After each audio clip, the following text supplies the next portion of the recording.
MSP जिन किसानों को मिलती है क्या वो खुशहाल है? सबसे ज्यादा सड़कों पर तो वो है। क्यों?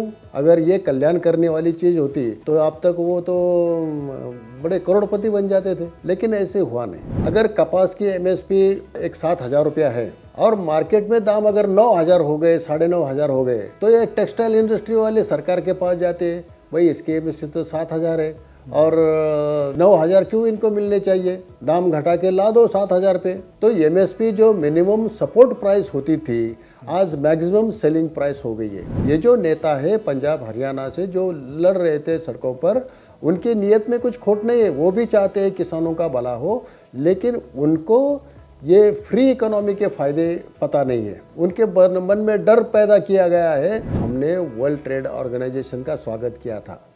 डंकेल ड्राफ्ट जो आया था तब शरद जोशी एकमेव आदमी थे और हमारा एक ही संगठन था जो डंकल प्रस्ताव आया। डंकल प्रस्ताव आया था तो हमने उसका सपोर्ट किया था। हमने दीवारों पे लिख दिया था, धन्यवाद डंकेल, दे दी हमें आज़ादी। हमें लगा था कि ये आने के बाद ये मार्केट खुला हो जाएगा। ज़्यादा से ज़्यादा लोग खेती से बाहर निकलने चाहिए। ये प्रगति का इंडिकेटर है। कितनी कम जनसंख्या आपकी खेती पर निर्भर है। जितनी कम जनसंख्या खेती पर निर्भर है उतना देश विकसित होता है। सिर्फ बैनर लगा के देश का विकास नहीं होता, नीतियाँ बदलने की ज़रूरत है।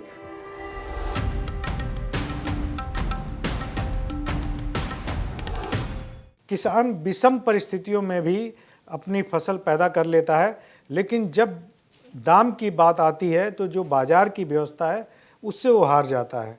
जब दाम बढ़ता है तो सरकार इंटरवीन कर देती है बाज़ार में, और जब दाम घटता है तो सरकार नाम की जो चिड़िया है वो फुर्र हो जाती है। इस पूरे मसले को लेकर के दो तरह की विचारधाराएं हैं।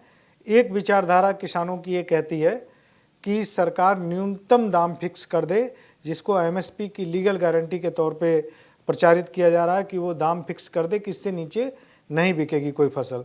दूसरी विचारधारा ये है कि एमएसपी की लीगल गारंटी से कोई बात नहीं बनेगी, सरकार बाज़ार से बाहर निकल जाए।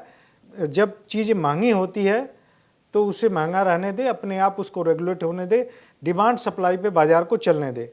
इस वाली विचारधारा को मानने वाले एक किसान नेता रहे हैं शरद जोशी। शरद जोशी जी की विचारधारा को अनिल घनवत महाराष्ट्र से आते हैं, किसान नेता हैं, वो आगे बढ़ा रहे हैं। आज वो हमारे स्टूडियो में हैं। आपका बहुत बहुत स्वागत है। जो 3 कृषि कानूनों को लेकर के दिल्ली के बॉर्डर पे आंदोलन चल रहा था, उस आंदोलन को खत्म करवाने के लिए सुप्रीम कोर्ट ने 4 सदस्यीय एक कमेटी गठित की थी।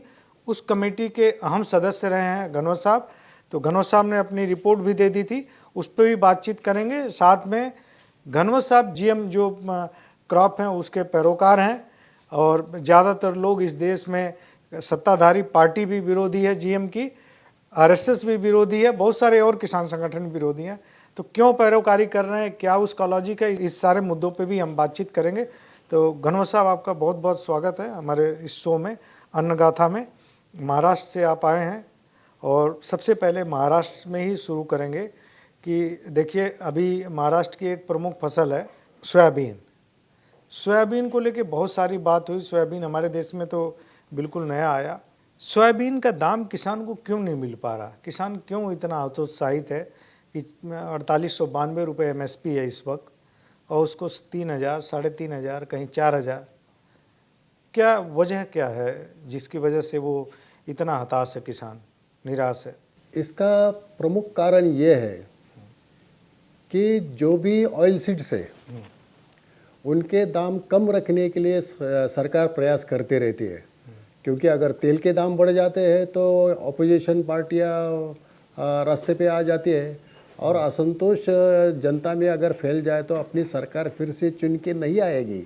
इसीलिए भी किसी भी पार्टी की सरकार हो, वो इन फसलों के दाम, वो चाहे तेल बीज हो या फिर जो पल्सेस है वो हो, उनके दाम कम करने के लिए सरकार प्रयास करती रहती है। दूसरी बात यह है कि जो अंतर्राष्ट्रीय बाज़ार है उसमें अभी सोयाबीन के दाम बहुत कम है।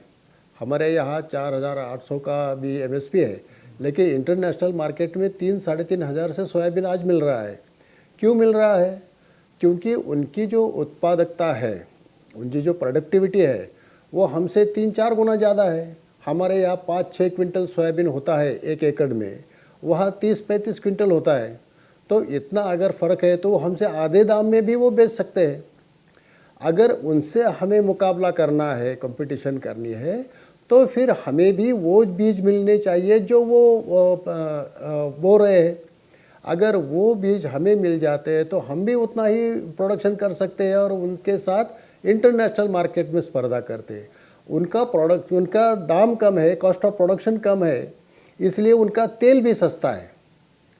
अगर तेल सस्ता है तो यहाँ जो ऑयल मिलर्स है वो यहाँ पैदा करने के बजाय बाहर से इंपोर्ट करके यहाँ बेच रही है, क्योंकि यहाँ 4,800 से सोयाबीन खरीद करके अगर उनको तेल बेचना है तो वो दुगना दाम पड़ेगा। इससे ज़्यादा उन्होंने फिर अपना प्रोडक्शन बंद किया है और बाहर से तेल इंपोर्ट करके यहाँ बेच रहे हैं। वो भी जीएम का आ रहा है, सरकार ने उसको मान्यता दी है, लेकिन सरकार भारत के किसानों को जीएम के बीज बोने की अनुमति नहीं दे रही है। अगर हमें ये अनुमति मिल जाती है तो हमारी प्रोडक्टिविटी बढ़ जाती है। जितने भी फसलों में जीएम के बीज उपलब्ध है आज दुनिया में, जैसे कपास है, कपास में हमने आंदोलन किए 2000 साल में, तब कहीं जाके वाजपेयी साहब की सरकार थी तो उन्होंने 2 जीन्स को परमिशन दे दिया था और उस समय इतना बड़ा बदलाव हुआ था कि भारत कपास का नेट इंपोर्टर था। 2006 तक, 2002 से 2006 तक हमने इतनी हमारी उपज बढ़ाई कि हम नेट एक्सपोर्टर बन गए। हम दुनिया के 1 या 2 नंबर के एक्सपोर्टर रहे हैं। अब उसके बाद भी और उसमें ज़्यादा तरक्की हुई है और अच्छे बीज आए हैं। उसमें एचटीबीटी कॉटन आ गया, जिसमें खरपतवार जो खेत में होते हैं उसको मैन्युअली निकालना पड़ता है। 1 एकड़ में 7-8 हज़ार रुपये आज खर्चा हो रहा है। उसके बजाय अगर आप एचटीबीटी की कपास अगर बोते हैं तो उसमें आप जो वीडीसाइड होता है, हर्बिसाइड होता है, उसको डायरेक्ट अपने क्रॉप में आपको उसको छिड़क सकते हैं। उसमें से कपास के पौधे को कुछ नहीं होता, खरपतवार मर जाती है। तो जिसके लिए 7-8 हज़ार रुपया खर्चा करना पड़ता था, वो किसान 1,000 रुपये में वो काम कर रहा है। लेकिन घनौर साहब, आप बता रहे हैं कि कॉटन की जो कहानी है वो सफल रही है। अब तो पिछले 4-5 साल से डिक्लाइन पे है, तो भी वही जीएम कॉटन ही है, लेकिन डिक्लाइन पे है। तो ऐसा क्या हुआ कि अब 2002 में हमने इंट्रोड्यूस किया भारत में पहली बार कोई जीएम क्रॉप, और ये 25 साल के अंदर ही वो इस तरह से कोलैप्स कर रही है। और जो जीएम के विरोधी हैं वो इसी को एक एग्जांपल बता रहे हैं कि कॉटन में किस तरह से आप डिक्लाइन पे जा रहे हैं। तो कौन सी ऐसी टेक्नोलॉजी है जिसको आप बढ़ाई कर रहे हैं, लेकिन उसका प्रोडक्शन तो लगातार डाउन हो रहा है इधर पिछले 4-5 साल से? इसका कारण भी सरकार ही है। सिर्फ बोलगार्ड 1 और बोलगार्ड 2 तक की हमें परमिशन है। पूरी दुनिया में तो बोलगार्ड 7 तक उसका गया है, यानी उसमें जो सकिंग पेस्ट है उसको रजिस्टर्ड करने वाली वैरायटीज़ आ गई है, एसटीबीटी आ गई है, हाई प्रोडक्शन वाली आ गई है, कम पानी अगर आता है तो उसको झेलने वाली है, ज़्यादा पानी होता है तो उसको झेलने वाली भी आ गई है। तो ये सब टेक्नोलॉजी की ग्रोथ हो गई, वो बाकी दुनिया में कर रहे हैं। और यहाँ परमिशन ना होने की वजह से गलत लोग इसमें आ गए। आज जो भी बीज किसान खरीद रहा है वो पूरा इल्लीगल है। आज महाराष्ट्र में लगभग 40% कपास इल्लीगल एचटीबीटी की बोई हुई है। अब उसमें वो कहाँ से खरीद रहा है? वो कौन सा है वो बीज? वो तो आते हैं, वो तो प्रोड्यूस करने वाले परमिशन लोग। नहीं है उसके? परमिशन नहीं, लीगल परमिशन नहीं? नहीं, बिल्कुल नहीं, ये पूरा इल्लीगल है। तो पैदा कौन कर रहा है वो फिर? पैदा क्या कि ये कंपनीज है जो कर रही है। जो बड़ी बड़ी कंपनियां ये नहीं करती, लेकिन जो छोटी छोटी कंपनियां हैं वो अपना बीज तैयार कर रही है। उनको वो जीन्स मिल गए हैं बाहर से मिल गए हैं। और उसमें ये होता है कि आप अगर वो जीन देते हैं तो आपका जो हाइब्रिड है वो हाइब्रिड में वो जीन डालना है। वो हाइब्रिड का परफॉर्मेंस कैसे है उस पर निर्भर होता है। अगर आप ये तो उसको स्पूरियस सीड बोलेंगे तो उसमें अच्छा हाइब्रिड नहीं है करके ये घट रहा है। उसमें सब गलत लोग इसमें सीड बिजनेस में आ गए और कैसा भी बीज किसानों को दे रहा है, वो ना उसका पर्चे मिलता है, ना सर्टिफाइड है, ना कुछ है, उस पर कंट्रोल नहीं है। तो ये जो नकली बीज आ रहा है इसकी वजह से प्रोडक्शन डाउन इसकी वजह से प्रोडक्शन घट रहा है। अगर इसको सर्टिफाई हो जाए, ये उसको लीगल परमिशन हो जाए, तो किसान के पास अगर वो बीज खरीदने जाता है तो उसका रसीद मिलेगा, और बीज खराब नहीं तो उसको कोर्ट में हम खींच सकते हैं। लेकिन आज तो कुछ नहीं। हम जो गवर्नमेंट का 901 रुपये का भी रेट है सीड का, हम 1200 दे के खरीद रहे हैं। 901 रुपये का आधा किलो मिलता है मेरे ख्याल से। आधा किलो का पैकेट का रेट होता है। हाँ। 1 एकड़ में 2 पैकेट लग जाते हैं इसमें, तो हम 1200 रुपये दे के भी खरीद रहे हैं, इस उम्मीद से कि ये अच्छा एसटीबीटी का बीज होगा और इससे हमारा खर्चा कम हो जाएगा। लेकिन अगर गलत सीड मिल गया, डुप्लीकेट सीड मिल गया, तो फिर किसान तो बर्बाद हो जाता है। अभी कौन से उसका कॉटन में कौन से सीड का परमिशन है जो अभी लीगल है? बोलगार्ड 1 और बोलगार्ड 2 इतना ही परमिशन है। क्राई 1 एसी और क्राई 2 एसी का एक 2 जीन्स है। और अपने यहाँ मिल कौन सा रहा अभी? ये दोनों तो मिल रहे हैं। हम जो अभी ये कर रहे हैं, हमें परमिशन जिसकी मांग रहे हैं वो एसटीबीटी कॉटन का है। अच्छा। एसटी जो हर्बिसाइड टॉलरेंट कॉटन होता है, उसकी हम परमिशन मांग रहे हैं सरकार से। हमारा आंदोलन चल रहा है 2019 में, शेतकरी संगठन में प्रेसिडेंट था जब, तब हमने एक आंदोलन किया और हमने ये कानून तोड़ के पब्लिकली पेपर में डिक्लेयर करके हमने उसकी पहली बुआई की थी। एसटीबीटी की जीएम के खिलाफ दुनिया भर में काफ़ी आंदोलन हुए हैं, लेकिन जीएम का समर्थन करने वाला दुनिया का पहला आंदोलन शेतकरी संगठन ने किया था। जब मैं शेतकरी संगठन का अध्यक्ष था, न्यूयॉर्क टाइम्स में भी इसकी खबर छपी थी। इतना ये इसका क्रेडिट हमारे संगठन को मिलता है। लेकिन तब से लेकर आज तक हमारी लड़ाई जारी है और सरकार इसको परमिशन नहीं दे रही है। और इसका सबसे ज़्यादा प्रोडक्शन गुजरात में होता है। जो भी सीड आ रहा है वो गुजरात से आ रहा है और कुछ आंध्र प्रदेश से आ रहा है। एसटीबीटी पूरा इलीगल है, इसका मतलब पूरा इलीगल इस वक्त इलीगल। उसके बाद ये जो बोलगार्ड का जो बीज है, वो सिर्फ वो जो बोलवर्म होता है, वो बोलवर्म को कंट्रोल करने के लिए वो जीन डाला गया है। लेकिन जो सकिंग पेस्ट है, जो रस चूसने वाले कीड़े होते हैं, उनका तो हमला जारी रहता है। तो उनको कंट्रोल करने के लिए WIP3 नाम का एक जीन है, वो उसमें इंट्रोड्यूस करना पड़ता है। वो भी अभी लोगों ने वो पैदा किया है और उसका भी सीड अभी मिल रहा है। लेकिन ये जो आप कह रहे हैं कपास को लेकर के, कपास में अमेरिका इतना बड़ा प्रोड्यूसर है। अमेरिका में वो जो टेक्नोलॉजी की हम लोग बात करें वो पहले से अडॉप्ट किया हुआ। अमेरिका में भी गुलाबी सुंडी का प्रकोप था, उसने इसको एलिमिनेट किया। कैसे किया? वो पूरा मिशन चला के एलिमिनेट किया, उसको ख़त्म किया। भारत में भी जो आप कह रहे हैं कि गुलाबी सुंडी की बात है कि बोलवर्म का, गुलाबी सुंडी सबसे बड़ी बाधा है इसमें। तो जब शुरू में 2002 में ये बीटी कॉटन आया था, तो ये दावा किया गया था, बहुत सारे लोगों ने दावे किए थे इस तरह के, कि इसमें कोई पेस्टिसाइड बहुत कम लगेगा, इसमें लागत कम लगेगी, मुनाफा ज़्यादा होगा। अब इसमें जो गुलाबी सुंडी है, इसकी वजह से पेस्टिसाइड बहुत ज़्यादा इस्तेमाल हो रहा है इसमें, और तमाम रिपोर्ट भी आ रही है कि पेस्टिसाइड का इस्तेमाल कॉटन में पहले के मुकाबले काफ़ी बढ़ गया है।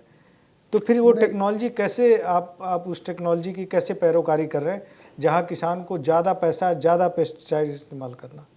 जो शुरू में आती है हरी वाली सुंडी, उसके लिए तो जो ये बीटी कॉटन लगाता है, उसके लिए तो उसका दवा के छिड़काव करने की जरूरत नहीं। अगर सीड अच्छा है तो, सीड गलत आया तो उसका कुछ ये नहीं बोल सकते। लेकिन गुलाबी सुंडी भी कंट्रोल हो सकती है। हमारे कुछ लोगों ने ऐसा बीज लाया भी है जो गुलाबी सुंडी को भी कंट्रोल करता है। उसमें वो गुलाबी सुंडी आती ही नहीं है। इस तरह का प्रोटीन तैयार करने वाला जीन भी अभी आ गया है, लेकिन हमारे देश में परमिशन नहीं है इसके लिए। अगर वो परमिशन मिल जाता है और गुलाबी सुंडी का जो WIP3 नाम का जीन है, वो अगर उसमें इंट्रोड्यूस किया जाता है तो वो भी कंट्रोल हो जाएगा, उसमें कुछ बड़ी बात नहीं है। तो सरकार को क्या दिक्कत है इसमें करने में? सरकार को जब दिक्कत बीटी आ ही गया है, उसी को अपग्रेड करना, उसमें क्या दिक्कत है? उनको तो राजनीति करनी है ना। बहुत सारे NGOs है जो इसको विरोध करते हैं, वो उनका दिल रखने के लिए वे हाँ नहीं देंगे हम परमिशन, ऐसा चल रहा है। और कुछ लोगों ने तो इसमें सुप्रीम कोर्ट में ये डाल के रखा है कि इसको परमिशन ना दे करके। और इसका जो रेट कंट्रोल है वो भी गवर्नमेंट के हाथ में है। तो जो मोंसेंटो पहले अभी बाहर हो गई वो कंपनी, उन्होंने जो एप्लीकेशन दिया था HTBT कॉटन के परमिशन के लिए, इन्होंने रेट कंट्रोल करने के बाद उन्होंने वो भी विड्रॉ कर लिया था। अभी अभी कुछ महीने पहले उन्होंने फिर से एप्लीकेशन डाला, ऐसे कैसी खबर है। गवर्नमेंट का इंटरवेंशन यही प्रॉब्लम है। किसान को किस तरह का बीज बोना है, कहाँ बेचना है, ये गवर्नमेंट ने तय करने की ज़रूरत नहीं है। आज हम कपास जो इंपोर्ट कर रहे हैं वो extra long staple cotton import कर रहे हैं, क्योंकि जो टेक्सटाइल इंडस्ट्री के लिए जो कपास चाहिए वो एक्स्ट्रा लॉन्ग स्टेपल कॉटन वाला चाहिए। हमारे यहाँ वो मीडियम और शॉर्ट ही होता है, तो हमें उस तरह का भी बीज मिलना चाहिए। उसका अगर हम प्रोडक्शन करेंगे तो इंपोर्ट करने की ज़रूरत नहीं पड़ेगी। पिछले कई सालों में तो हमारा इंपोर्ट बहुत ज़्यादा बढ़ गया है, इसकी वजह से कि हम उस क्वालिटी का धागा नहीं पैदा करते जिस तरह की टेक्सटाइल इंडस्ट्री को ज़रूरत है। अगर वो हो जाता है तो हम भी सरप्लस प्रोडक्शन कर सकते हैं, हम भी एक्सपोर्ट कर सकते हैं। तो गवर्नमेंट की ये जो नीतियाँ है वो बस उनकी राजनीति के हिसाब से चलती है, ना कि किसानों की या देश के भले के लिए चलती है, जिससे उनको ज़्यादा वोट मिले, वो फिर से चुन के आए। कोई भी पार्टी हो, आज की बात नहीं कर रहा हूँ मैं, कोई भी पार्टी हो, वो ऐसे जैसे कि बीटी ब्रिंजल जो हमारे देश की कंपनी, क्योंकि ये जो NGOs है वो कहते हैं कि ये फॉरेन कंपनीज़ है और मल्टीनेशनल कंपनीज यहाँ से मुनाफा कमा के उनके देश में लेके जा रहे, इनका मत लेना बीज वगैरह। लेकिन जो बीटी ब्रिंजल हमारे देश की महिको कंपनी है, उन्होंने धारवाड़ यूनिवर्सिटी के साथ मिलके वो बीज तैयार किया था।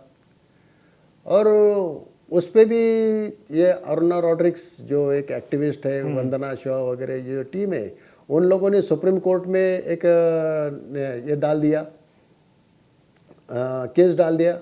वो केस डालने के बाद GEC एक कमेटी होता है, बिल्कुल, वो GEC कमेटी ने उसको अप्रूव कर दिया कि ये इंसान के लिए, जानवर के लिए, पर्यावरण के लिए कुछ भी इससे तकलीफ नहीं है। इसके बावजूद भी कांग्रेस के मिनिस्टर थे, एनवायरमेंट मिनिस्टर जयराम रमेश, इन्होंने मोरेटोरियम लगा दिया 2010 में। आज 2025 से मोरेटोरियम ऐसे ही जारी है। कृषि मंत्री ने कहा बाकायदा कि हम GM पे अभी स्टैंड नहीं लेंगे, कोई अभी GM की कोई परमिशन नहीं देंगे किसी और क्रॉप में। वो तो एक दिन ये कहते हैं, दूसरे दिन ये कहते हैं कि हमें हमारा प्रोडक्शन बढ़ा, प्रोडक्टिविटी बढ़ानी चाहिए, उसके लिए अच्छे बीज किसानों को देंगे। तो कौन सा बीज देंगे ये? तो इनके बोलने पे कुछ ज़्यादा भरोसा हम नहीं कर सकते। ये तो राजनीतिक लोग हैं, जो उनको फ़ायदा देगा वही वो बात कहेंगे, उसमें कुछ नहीं। तो क्या आपको ये लगता है कि जो लोग भी इसमें कुछ आशंका जाहिर कर रहे हैं कि ये हेल्थ के लिए ठीक नहीं है, या कोई आशंका है किसी भी लेवल पे, जरा सी भी कोई चीज़ है, तो उसका समाधान नहीं किया जाना चाहिए? नहीं, अगर उस पर जवाब नहीं दिया जाना चाहिए? अगर सेहत के लिए खराब है तो उसका कुछ एग्जाम्पल होना चाहिए ना। इस देश में GM का ये खाने की वजह से इतने लोग मरे, इतने लोग बीमार हुए, कुछ हुआ। आज एक भी ऐसा उदाहरण नहीं है। जो भी मक्का अमेरिका में तैयार होता है, अर्जेंटीना में, ब्राज़ील में तैयार, पूरा GM है। कॉर्नफ्लेक्स खा रहे, हम मक्के का आटा खा रहे, सब कुछ खा रहे, कोई भी कुछ कहीं से कंप्लेन नहीं है। तो फिर कुछ लोग कहते हैं करके हम एक अच्छे टेक्नोलॉजी, यूरोपियन यूनियन के देश तो नहीं ले रहे GM वाला, तो वो अभी भी वो प्रोड्यूस नहीं करते, लेकिन कुछ दोस्त नहीं ले नहीं रहे ना। हम न वो पेस्टिसाइड वाली कोई चीज़ ले रहे हैं, न GM वाली कोई चीज़ ले रहे हैं। तो यूरोपियन यूनियन के देश क्यों ऐसा फैसला ले रहे हैं? उनका पॉपुलेशन कम है, तो और वो ज़्यादा खेती करते नहीं है। 2-3-5% लोग खेती पे निर्भर है उनके, तो उनको जो लगता है अच्छा है वो मांग रहे हैं। लेकिन जो एग्रेरियन कंट्रीज़ है, जो कृषि प्रधान देश है, उनको तो उनके कुछ किसानों को बचाना है, उनकी उपज बढ़ानी है, उनका इनकम बढ़ाना है। इसके लिए वो तो नए नए बीज लाएंगे और वो पैदा करेंगे। तो यूरोपियन यूनियन के पास भी ऐसा कोई ठोस सबूत नहीं है कि ये सेहत के लिए ख़राब है, इससे लोगों के जान को खतरा है या किसी पर्यावरण को इससे कुछ धोखा है। ऐसी कोई उनके पास ठोस सबूत नहीं है। एक डर है कि ये अगर आएगा तो कुछ है। पहले तो ये बिजली आई तो भी लोग उसको लेते नहीं थे कि ये खराब है, मर जाएंगे लोग। कैनल से पानी आता था, ये पानी मुर्दा है, इससे फसलें नहीं आती करके। आज तो एक दूसरे के सर फोड़ रहे उस पानी के लिए। तो एक फेज़ होता है, वो चला जाएगा धीरे धीरे।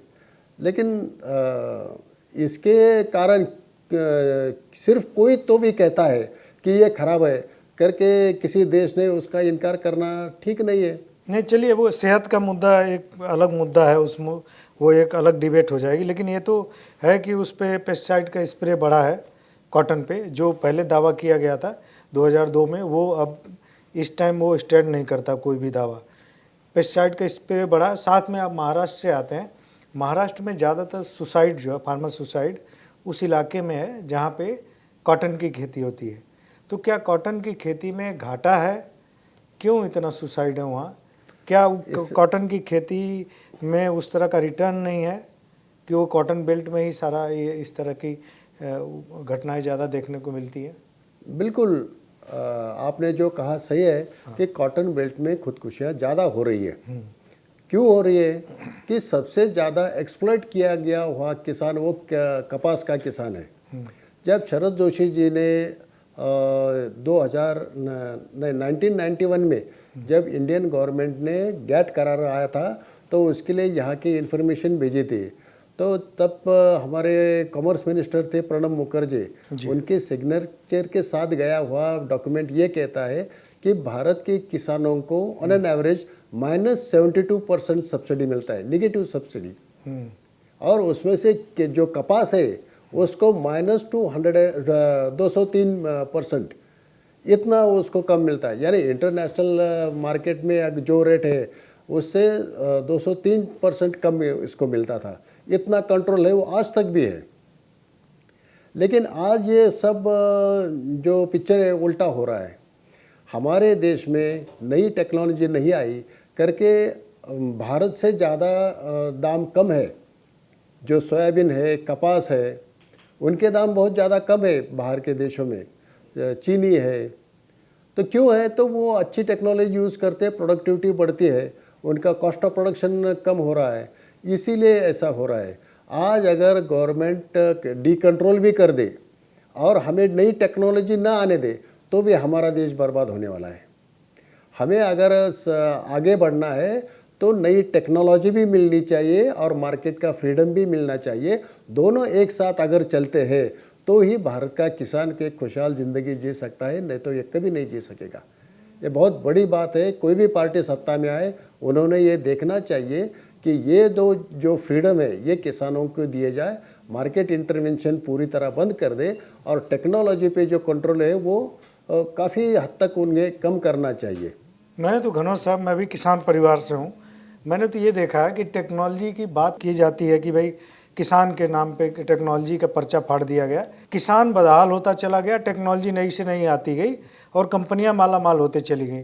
टेक्नोलॉजी का फ़ायदा ज़्यादातर कंपनियों को मिलता है, किसानों को नहीं रिटर्न मिलता उसका। मैंने खुद देखा है, खुद हमारे परिवार में किसानी होती है और जिसको हाथ कंगन को आरसी क्या कहावत कहते हैं।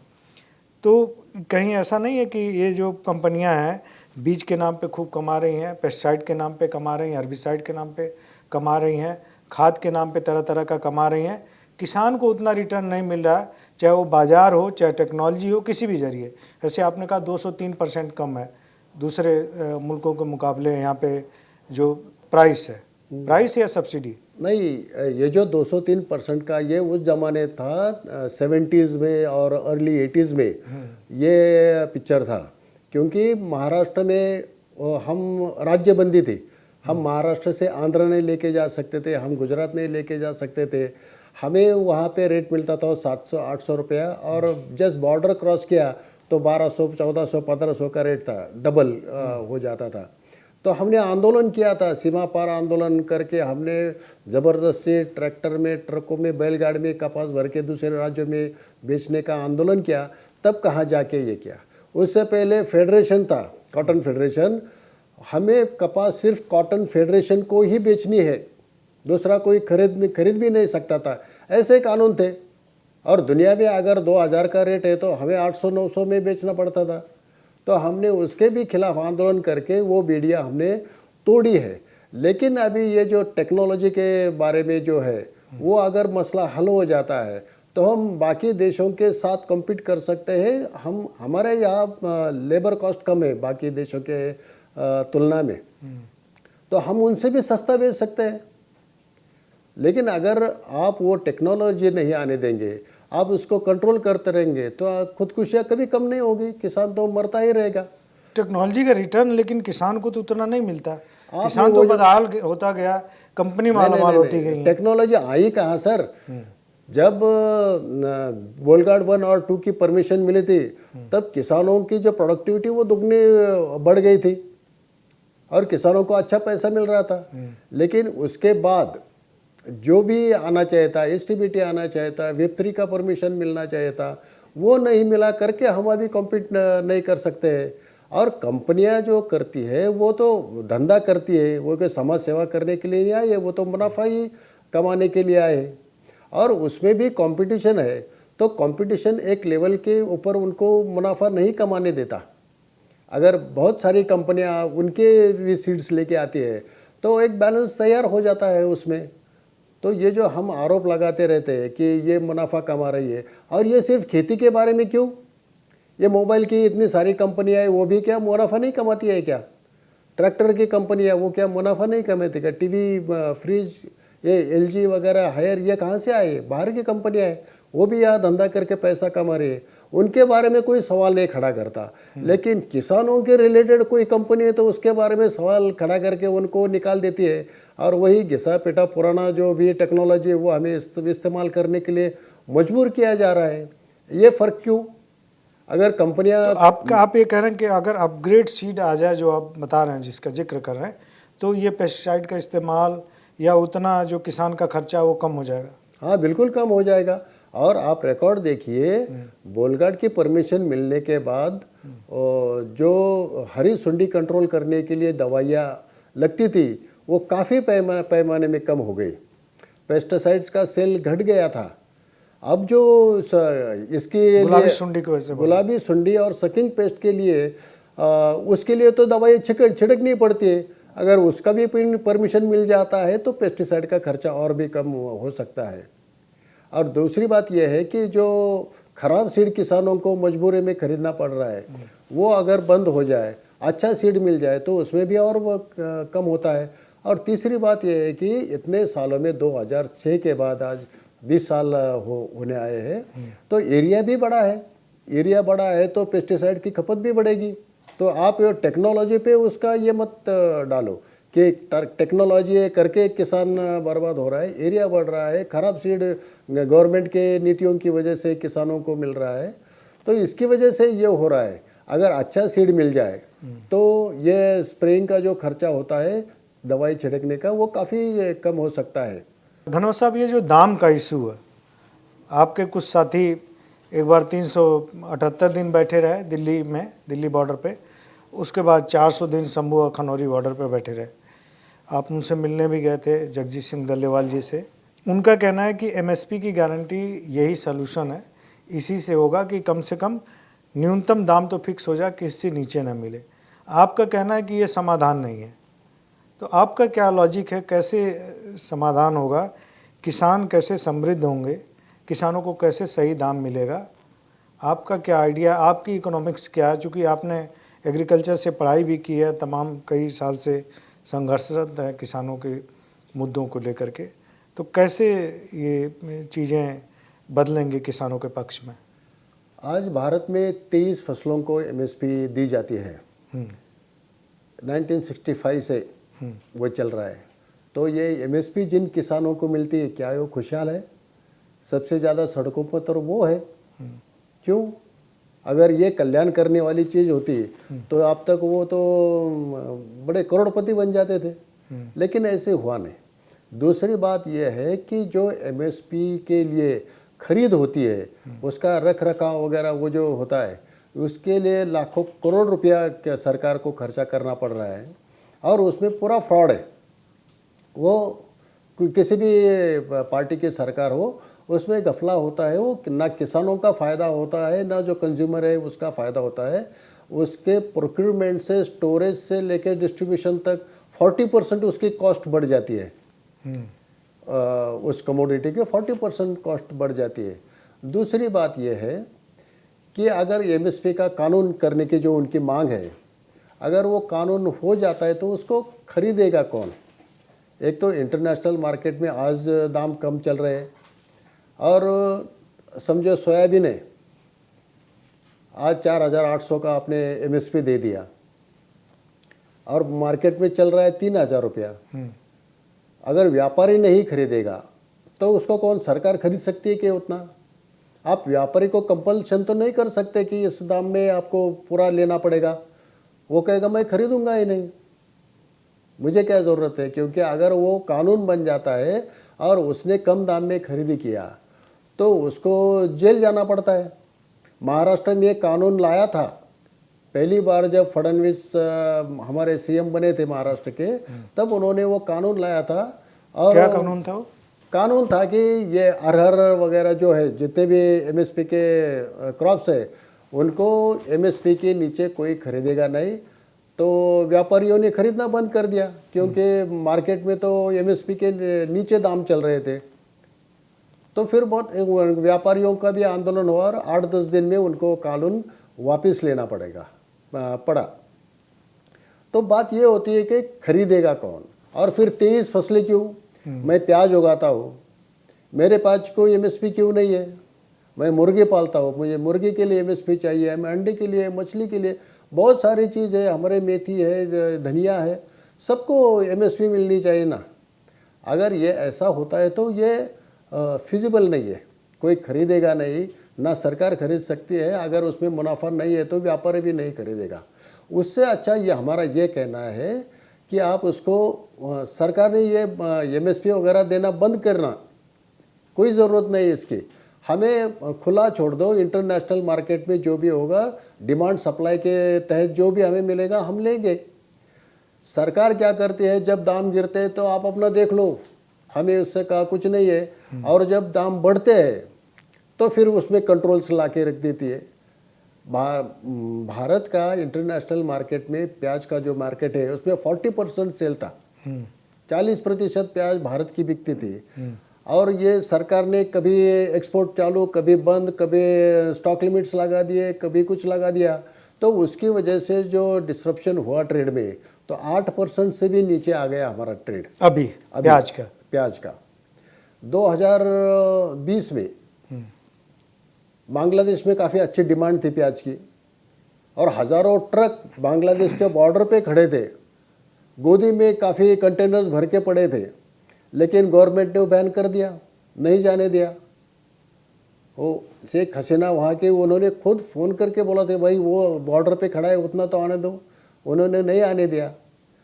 तो फिर उन्होंने यहाँ से बीज लेके गए और आज बांग्लादेश खुद प्याज उगा रहा है। उन्होंने अभी 8 दिन पहले बॉर्डर्स खुले किए प्याज के लिए, इंपोर्ट के लिए, नहीं तो उन्होंने भी इंपोर्ट बैन कर दिया था प्याज का। तो हम ऐसे, हमारे जो ग्राहक है वो हम बर्बाद कर रहे हैं, ऐसे तबाह कर रहे हैं। तो ये जो नीतियाँ है सरकार की, अगर अब से इसके बाद कोई एक्सपोर्ट में इंटरवेंशन नहीं होगा तो लॉन्ग टर्म एग्रीमेंट हो सकती है कई देशों से। जापान और यूएसए ने तो तब WTO था, उसमें कंप्लेंट की है भारत के खिलाफ, ये कभी भी एक्सपोर्ट बैन कर देते तो हमारा डोमेस्टिक सप्लाई वो खराब हो जाता है, उसमें दिक्कतें आती है। तो भारत की ये जो नीति है कि कभी हाँ कभी ना, ये बंद होनी चाहिए। एक लॉन्ग टर्म पॉलिसी होनी चाहिए सभी एग्रीकल्चर प्रोड्यूस के बारे में। अगर ये होती है तो हमारे देश का किसान पूरी दुनिया के प्याज खिलाता है। हमारी डोमेस्टिक जो डिमांड है 1 से 1.25 करोड़ टन अगर प्याज हमारे देश में उगता है तो हमारे देश का उसका डिमांड पूरी हो सकती है।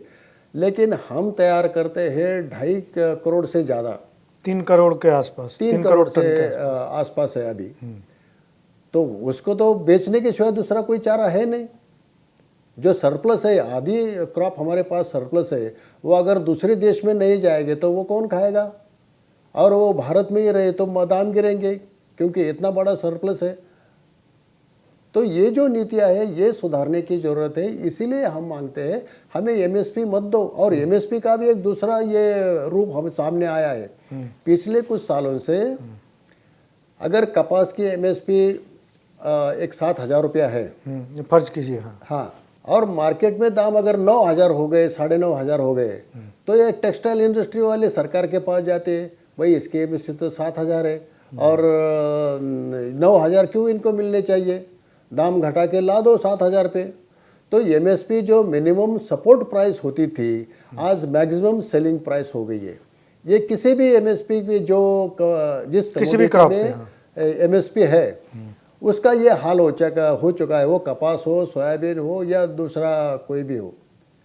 तो ये जो कंसेप्ट है एमएसपी का वो तब था जब हमने ग्रीन रेवोल्यूशन लाया था और उसमें जो क्रॉप्स नहीं थी, हाइब्रिड कोई खरीदेगा नहीं खरीदेगा और सरकार का भी बफर स्टॉक उनको भरना था, तो उन्होंने एक तय कीमत की थी कि कम से कम इस दाम में हम खरीदेंगे।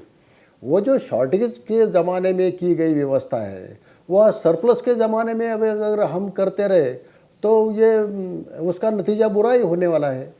ये जो नेता है पंजाब हरियाणा से जो लड़ रहे थे सड़कों पर, उनकी नीयत में कुछ खोट नहीं है, वो भी चाहते हैं किसानों का भला हो, लेकिन उनको ये फ्री इकोनॉमी के फ़ायदे पता नहीं है। उनके मन में डर पैदा किया गया है, ये अगर होगा तो अडानी अंबानी का भला हो जाएगा, बड़ी कंपनियाँ होगी, जब मल्टीनेशनल कंपनियाँ पैसा कमाएगी, ये सब उनके दिमाग में बिठाया गया है पूरी तरीके से, इसीलिए वो इसका विरोध करते हैं। पंजाब के किसानों को कितना बड़ा नुकसान हुआ है इसकी वजह से।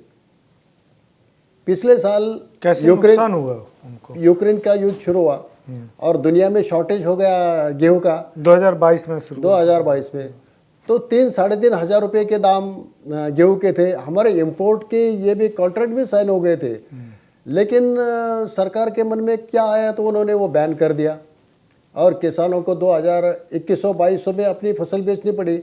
कम से कम 1,000 रुपया पर क्विंटल का नुकसान हो गया एक्सपोर्ट बैन से, एक्सपोर्ट बैन की वजह से। 13 मई 2022 से जो यह गेहूं है उसका एक्सपोर्ट बैन है, जबकि हर साल सरकार ये भी कह रही है कि रिकॉर्ड पैदावार हुई है। दोनों विरोधाभासी बात है। तो पंजाब का अगर हम हिसाब करते हैं तो 170 लाख टन गेहूँ पैदा होता है और 1,000 रुपया अगर हम घाटा होता है सरकार की नीतियों की वजह से, तो 17,000 करोड़ रुपया जो पंजाब के किसानों के डायरेक्ट जेब में आता था वो सरकार ने निकाल लिया। और पंजाब का जो एग्रीकल्चर का बजट है वो 14,800 करोड़ का है और एक साल में लूट हो गई 17,000 करोड़ एमएसपी की वजह से। एमएसपी ये मैक्सिमम सेलिंग प्राइस बन गई है।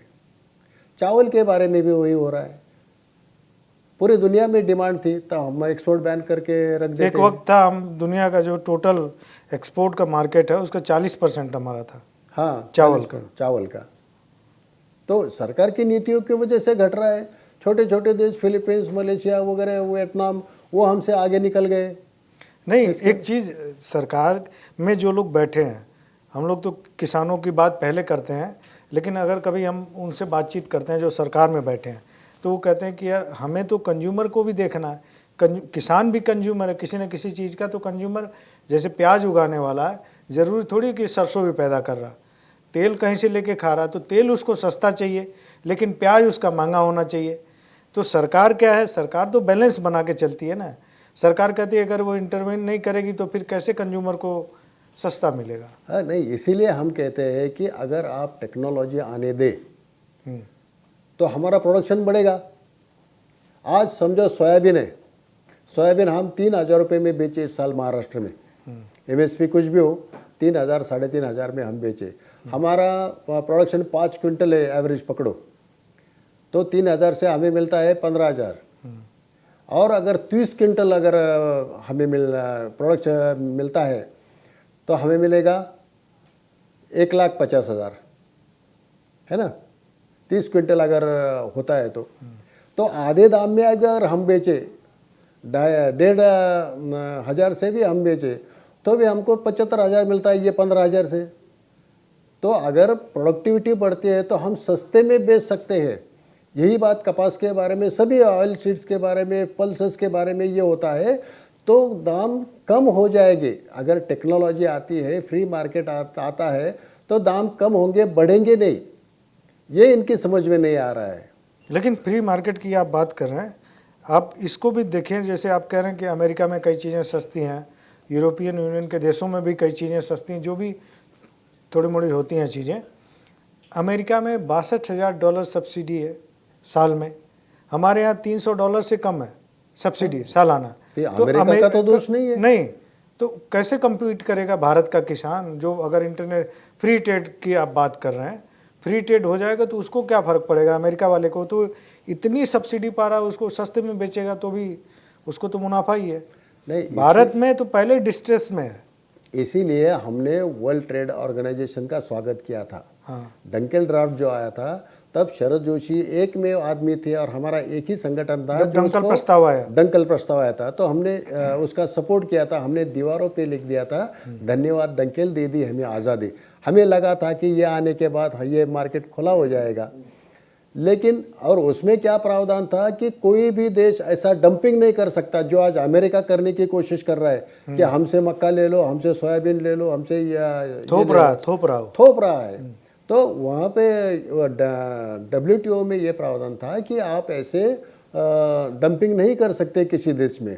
जो डेवलप कंट्रीज है उनको किसी तरह का ये टैक्स लगाने की अनुमति नहीं थी। डेवलपिंग कंट्रीज को जो भारत जैसे हम 10% दे सकते थे, और जो बैकवर्ड कंट्रीज है उनको तो कुछ नहीं था, वो कुछ भी कर सकते थे। तो आज हमारे देश को 10% ज़्यादा देने का ये था। आज हम आंकड़े देखते हैं तो हम नेगेटिवली सब्सिडाइज है आज भी। 2018 का जो OECD का रिपोर्ट है, उन्होंने स्पष्ट रूप से कहा है कि आज भी भारत के किसानों को -14% सब्सिडी मिलती है, और इन -14% सब्सिडी की वजह से 2000 से 2017 साल तक भारत के किसानों को 45 लाख करोड़ रुपया कम मिला। 45 लाख करोड़ जो उनका मिलना चाहिए, उनका हक था। इसलिए सरकार का कोई उपकार नहीं था उनके ऊपर, एहसान नहीं था, वो हमारे हक के पैसे थे जो सरकार ने लूट लिए हमसे। धनोज साहब, ये तो बहुत सारे लोग यही कहते हैं, जो आपने WTO की बात की, आर्थर डंकल ने जो प्रस्ताव दिया था उसकी बात की, तो WTO का बहाना लेके आज भी सरकार पार्लियामेंट में कह देती है कि भाई हम इससे ज़्यादा हम MSP बढ़ाने में कई बार हमें दिक्कत आती है। जो WTO की शर्तें हैं कि हम टोटल क्रॉप की वैल्यू से 10% से, जो टोटल क्रॉप की वैल्यू है उसका 10% ही दे सकते हैं। तो एक बहाना मिला हुआ है, कहीं ऐसा नहीं है कि वो जो WTO में हमने साइन किए वो उस प्रस्ताव में मसौदा भारत के किसानों के खिलाफ था और आप लोग समर्थन कर रहे थे उसका? नहीं, हम तो यही कहते हैं ना, आपको ये देने की ज़रूरत ही नहीं है, आप बस टेक्नोलॉजी आने दो। टेक्नोलॉजी आ गई तो आपको ये MSP की झंझट करने की ज़रूरत ही नहीं है। और बाकी जो फसलें हैं, आज आप देखेंगे तो हॉर्टिकल्चर जो सेक्टर है वो सबसे ज़्यादा स्पीड में ग्रो कर रहा है। जो फिशरीज सेक्टर है वो, उसमें तो कोई MSP है नहीं है, उसमें ग्रोथ है। और जो सीरियल्स है, पल्सेस है, ऑयल सीड्स है, उसमें हम डेफिसिट जा रहे हैं, इंपोर्ट करना पड़ रहा है। तो अगर आपको ग्रोथ करनी है तो किसानों की जेब में पैसा तो जाने दो। कौन सा किसान MSP से खुश तो है? पैसा जाने देने में जो सबसे बड़ी बाधा सरकार के लोग बताते हैं, जो संघ से जुड़े किसान संगठन है जुड़ा हुआ, वो बताता है, या और भी बहुत सारे किसान संगठन वो कहते हैं कि जो WTO में हमने साइन किए वहीं हमने किसानों के हाथ काट दिए और तय कर दिया कि ये भेदभावपूर्ण नीति थी, उसके बाद भी हमने साइन किया। अमेरिका और दूसरे देश मनमानी सब्सिडी बांट रहे हैं अपने उसको, और हमारे हाथ बांध दिए। हाथ बांधने वाली जो पॉलिसी थी उसका शरद जोशी और उसके समर्थकों ने समर्थन किया WTO में, ये आप लोगों के ऊपर आरोप लगता है, तो उस पर क्या कहेंगे आप? नहीं, WTO ने या आर्थर डंकल ने हमारे हाथ खुले करने की बात की थी, तो वो 10% का क्यों बाध्यता लगी फिर? कोई ना, हम निगेटिवली सब्सिडाइज है, हम वो आज भी 14 + 10% 24% ज़्यादा दे सकते हैं अभी भी। तो जब ये गलत फहमी है कि हम 10%, और बाकी जो देश है आज अमेरिका इतना ज़्यादा सब्सिडी देता है तो उनके किसान कितना है? 3-4-5% किसान है। पूरे देश के 95% लोग मिलके 3-4-5% को तो ये कर सकते हैं। हमारे देश में आज भी 60% लोग खेती पर निर्भर है, देहातों में रहते हैं, तो 40% लोग इनको तो इतना नहीं दे सकते। तो ज़्यादा से ज़्यादा लोग खेती से बाहर निकलने चाहिए, और बाहर निकलने का मतलब ये अडानी अंबानी को ज़मीन बेच के नहीं, उनको इस खेती में सरप्लस मिलना चाहिए और वो कुछ दूसरा कारोबार में जाने चाहिए। ये हुआ है हमारे गन्ने के इलाके में। शेतकरी संगठन के आंदोलन के बाद जब किसानों को 560 रुपये मिलता था, तब हमने आंदोलन करके उसकी कीमत एक साल में 800 की। फिर उसके बाद हर साल आंदोलन हुआ, 1200, 1500, 3000 की बात हम करते हैं। 4000 आज रुपये पर टन किसान ले रहा है। तो वो जो पैसा ज़्यादा किसान के पास आता है, तो किसान के बच्चे, आज किसी ने कपड़े का दुकान डाल दिया है, आज किसी ने पेट्रोल पंप खोला है, किसी ने मोटरसाइकिल की एजेंसी खोली है, बाकी व्यवसाय में किसान के बच्चे जा रहे हैं। इसे कहते हैं कि खेती के ऊपर जो भी पॉपुलेशन है उसको कम करना, उससे खेती से बाहर निकलना। अगर किसान के जेब में पैसा आता है तो दूसरे व्यवसाय में अपने बच्चों को डालता है और खेती पर निर्भरता कम होती जाती है। जब ये होगा तभी हमारे देश की तरक्की हो सकती है, नहीं तो ये नहीं हो सकती। हम इतनी सब्सिडी दे ही नहीं सकते। अगर सब्सिडी दे नहीं सकते तो कम से कम हमें टेक्नोलॉजी का फ्रीडम दे दो। आप ये जो दाम गिराने का काम करते हैं वो बंद कर दे दो।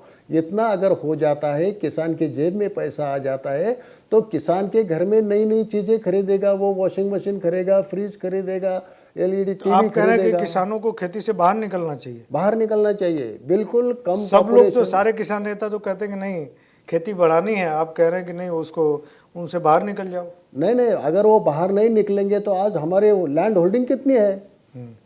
मेरे पास 100 एकड़ ज़मीन थे हमारे फैमिली, आज हम अल्पभूधारक है। हमारे बच्चों को आधा आधा एक एकड़ ज़मीन आ जाएगी। उनको खेती में ही रखेंगे तो खाएंगे क्या आगे? उनके पास बेचने के लिए क्या हो? किस बात की खेती कौन करेगा फिर? खेती वही करेंगे जो, समझो आज जिसके पास 1 एकड़ ज़मीन है, अगर उसके पास पैसा आता है तो जिसको ज़रूरत है वो ज़मीन बेच के दूसरे धंधे में जाएगा जो ज़्यादा मुनाफा देगा, उस धंधे में जाके वो पैसा कमाएगा। खेती ही करना क्यों ज़रूरी है? आप देखिए, आप खेती छोड़ के यहाँ आए तो आप खुशहाल ज़िंदगी जी रहे हैं ना। जो खेती छोड़ के नहीं आए उनकी हालत देखो आज क्या है। उनको वही खेती में ही मरना चाहिए क्या? और इंसानों ने आज खेती में फिजिकली पसीना बहाने की ज़रूरत नहीं है। टेक्नोलॉजी, मशीनरी आई है, ये सब होता है। अमेरिका में एक आदमी को 10-10, 20-20 हज़ार एकड़ ज़मीन है। एक जो मियाँ बीवी दोनों मिलके पूरी हैंडल कर लेते हैं। उनके पास जो इक्विपमेंट्स है उसके बैंक्स होती है, एक मेल कर दो वो आके पूरा आपका खेत जोत के चला जाता है। इस तरह का डेवलपमेंट होना चाहिए। ये हम किस ज़माने की बात कर रहे हैं? आदिवासी लोगों की तरह हम आज भी खेती में काम कर रहे हैं। इसमें ज़्यादा से ज़्यादा टेक्नोलॉजी लाके जो फिज़िकल हमारा काम है वो कम होना चाहिए और ज़्यादा से ज़्यादा मुनाफा किसानों को मिलना चाहिए। क्या ज़रूरत है कि हर एक किसान के बच्चे ने खेती ही करनी चाहिए? किसान के जो बच्चे हैं वो खेती से बाहर आके और मुनाफा देने वाले व्यवसाय करने चाहिए उन्होंने, तभी ये देश की तरक्की होती है। हमने एक पीछे महाराष्ट्र में रिपोर्ट कराई थी कि महाराष्ट्र में जो युवा किसान हैं जो खेती कर रहे हैं, अपना 30 साल 35 साल की उम्र हो गई है, लेकिन शादी नहीं हो रही है उनकी, तो क्या इसकी वजह यही है? बिल्कुल, कि सिर्फ पैसा, उनको रिटर्न आना कम हो गया खेती से। हाँ, पैसा ही नहीं मिलता ना। हाँ, किसान का बच्चा, काफ़ी सारे गांवों में हमने रिपोर्ट कराई थी आज ये प्रॉब्लम है। अगर 5000 पॉपुलेशन का गांव है तो वहाँ 100-150 बच्चे हैं जिनकी उम्र अभी 30-35 के ऊपर गई, शादी नहीं हो रही, होने की भी अभी कोई आशंका नहीं है। ये बहुत बड़ी सामाजिक समस्या तैयार हो गई है खेती की वजह से। खेती की वजह से, क्योंकि इस धंधे में मुनाफा नहीं है। वो जो लड़की है वो कहती है कि मैं इसके साथ शादी करके ये भी पसीना बहाएगा, मैं भी वो गोबर उठाऊंगी ज़िंदगी भर, क्या ज़रूरत है? कोई हाई स्कूल में अगर चपरासी भी है तो मैं दिन भर फैन के नीचे रहूँगी, मुझे क्या खेत में जाके काम करने की ज़रूरत नहीं, उसको अच्छी पगार मिलती है, मैं अपनी ज़िंदगी क्यों बर्बाद करूँ? इसीलिए किसानों के बच्चे के साथ कोई शादी करने के लिए तैयार नहीं है। बहुत बड़ी समस्या हो गई है। और हम इसीलिए कहते हैं कि खेती के ऊपर जो भी हमारी जनसंख्या निर्भर है वो कम होनी चाहिए। जितने भी विकसित देश है उनमें देखो 5-10% से ज़्यादा खेती पर निर्भर नहीं है। और हमारे यहाँ 40% है, 40% से भी ज़्यादा है, अमेरिका में 2% है बस, 2% है। मुश्किल से 2% से कम ही है। तो ये प्रगति का इंडिकेटर है। कितनी कम जनसंख्या आपकी खेती पर निर्भर है। जितनी कम जनसंख्या खेती पर निर्भर है उतना देश विकसित होता है। सिर्फ बैनर लगा के देश का विकास नहीं होता, नीतियाँ बदलने की ज़रूरत है। और जो देश ऐसी नीतियाँ अपनाएगा वही प्रगति करेगा। वियतनाम जैसा देश हमारे आगे निकल गया, बांग्लादेश हमसे आगे चल रहा है, अभी सिर्फ पाकिस्तान हमारे पीछे है, नहीं तो बाकी सारे देश। और चीन एक 70s में चीन उसी पे खुश हो लेते हैं पाकिस्तान के भरोसे। 70s में चाइना और चीन हम एक जैसे ही थे, उन्होंने उनकी नीतियाँ बदली, आज वो अमेरिका को टक्कर दे रहा है। और ये अगर होता है तो ही हमारा देश, जो हम सपना देख रहे हैं कि हम ग्लोबल लीडर या महासत्ता बनने के जो सपने देख रहे हैं, वो तभी हो सकता है जब हमारी नीतियाँ बदल देते हैं। बात करने के लिए तो बहुत कुछ है आपसे, पर समय की अपनी सीमाएं हैं। तो आज हमारे स्टूडियो में आप आए और कॉटन पे, प्याज पे, जीएम टेक्नोलॉजी पे और खेती में युवाओं की जो भूमिका है होनी चाहिए नहीं होनी चाहिए, उस पर आपने बहुत बेबाकी से बातचीत की। आपका बहुत बहुत धन्यवाद। अन्नगाथा की अगली कड़ी में फिर किसी और शख्सियत से मुलाकात करेंगे। तब तक के लिए धन्यवाद।